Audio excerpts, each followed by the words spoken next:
This is ANN News Brief. It has been revealed that formation of South Sudan's unity government is being held up by funds and pending tasks. A 100-day countdown is on for the formation of the transitional government, but the $100 million required to begin work by the committee implementing the peace talks and conditions is yet to be released by Juba. The country's ambassador to the African Union, James Morgan, says the government is hoping to use payment from oil sales to implement the plan. The country's mediation efforts are said to have been rescued by the regional bloc, Intergovernmental Authority on Development, IGAD, and the US, UK, and Norway. The World Bank says South Sudan is one of the worst to most oil-dependent nations. The bank says payment from oil account for almost all of the nation's budget. When President Salva Kiir and Dr. Riek Machar met in Kampala recently, they agreed to form a committee to handle 10 tasks, most critical of which are issues of state boundaries and security arrangements. The committee is yet to meet. At South Africa Airways, strikes continue. Another aviation issue is brewing in Kenya, where the National Treasury is planning to buy out Air France KLM. Local banks and more than 80,000 individual stakeholders from Kenya Airways and delist the national carrier from the Nairobi Security Exchange, NSC.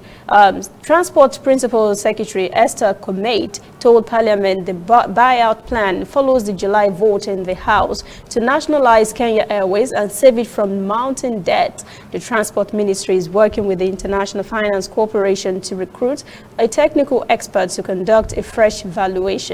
The loss-making airline is 48.9% government-owned and 38.1% by lenders. The rest of the shares are held by Air France KLM, Kenya Airways employees, and industrial investors.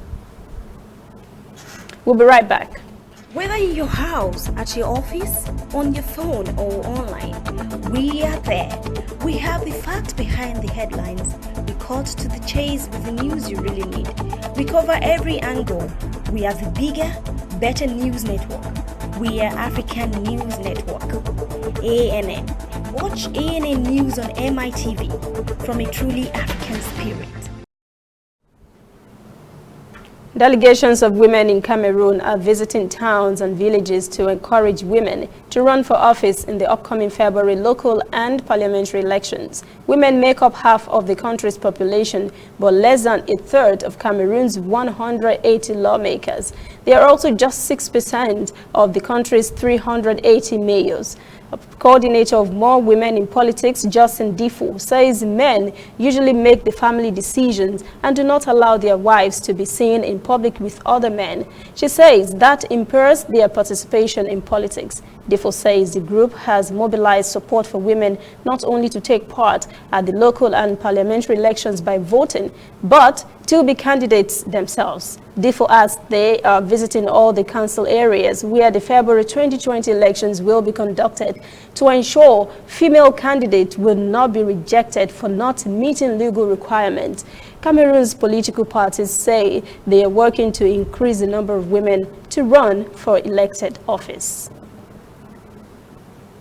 That is ANN News Brief at 11. For details on these and other breaking stories, visit our website, annafrica.news. Conversation continues on our social media platforms, Twitter, Instagram, and Facebook at ANN Africa TV. I'm Lucy Adeyemi.